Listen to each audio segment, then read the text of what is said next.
Nous sommes avec Carlo Briscolini de la FGTB. Alors, Carlo Briscolini, il faut savoir qu'il y a une superbe exposition et c'est à l'occasion de la Journée mondiale de la sécurité au travail. On sait aussi que dans les prochains jours, ça va être la Journée mondiale de l'Europe.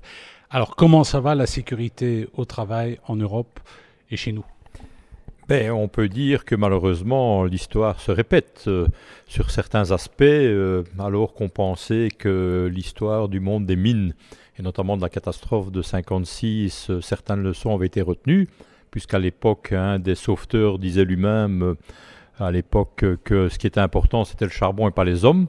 Aujourd'hui, malheureusement, on voit encore certaines formes de dérégulation qui entraînent une réalité qui montre que la pression, le mal-être au travail est grandissant. Malgré toute l'évolution technologique, tous les éléments techniques, technologiques qui peuvent permettre d'améliorer les conditions de travail, aujourd'hui on sent une certaine forme de pression, un certain mal-être qui s'exprime au travers de nos délégués et des travailleurs qu'ils représentent. Encore ce matin, nous tenions au Bois du Casier, dans le cadre de cette journée mondiale sur la santé et la sécurité au travail, une grande réunion avec plus de 200 délégués qui encore aujourd'hui ont exprimé ce mal-être. Qu'est-ce qu'on peut faire? On doit faire des choses. Rien que se lamenter n'est pas suffisant. Et donc ce qui est important, c'est continuer à mettre ce point comme une priorité pour l'ensemble du monde du travail. Trop souvent, on considère le syndicaliste comme le représentant des travailleurs par rapport au pouvoir d'achat. Mais le pouvoir d'achat n'est pas le thème principal. Le premier thème, c'est d'abord la sécurité et la santé du travailleur. Lorsqu'on va gagner sa vie, on doit revenir à la maison avec une réalité qui permet de dire qu'on a préservé sa santé, qu'elle est le bien le plus précieux de l'homme et des femmes aujourd'hui dans le monde du travail.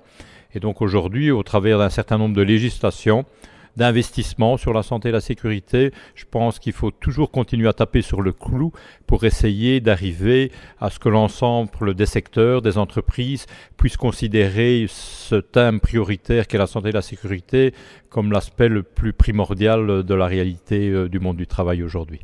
L'attitude du patronat, les patrons disent non? Les patrons ne disent jamais non en départ, c'est plus compliqué que ça. Souvent, ils disent oui.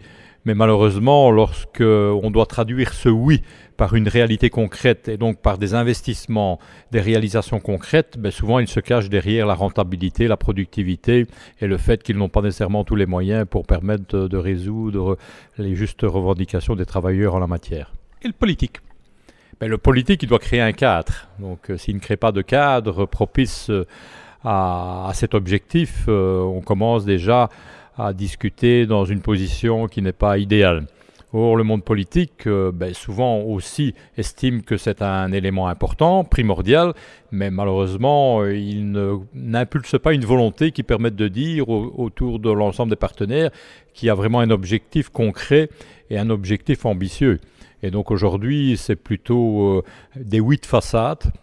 C'est souvent les oui de façade qui nous sont donnés et malheureusement quand on gratte un peu on se rend compte que la réalité n'est pas toujours aussi rose. Hier c'était les mineurs, aujourd'hui dans le secteur de la construction on voit malheureusement une réalité qui n'est pas toujours belle à voir. Est-ce que le burn-out quelque part c'est pas une sorte d'accident de travail? À côté bien entendu des problèmes traditionnels qui sont ceux les plus connus, par exemple la lourdeur, la difficulté au travail, il y a une pression qui est aussi morale, psychologique. Et c'est quand je m'exprimais tout à l'heure sur le mal-être des travailleurs, cette notion de rentabilité, la vitesse d'exécution, la productivité entraînent de plus en plus, non pas simplement des problèmes liés à la personne au sein de son corps physique, mais également au niveau de son aspect psychologique. Et donc cette pression et donc cette croissance des problèmes liés au burn-out sont un phénomène dont on doit être particulièrement attentif parce que c'est une des causes aujourd'hui d'un certain nombre d'incapacités de travail.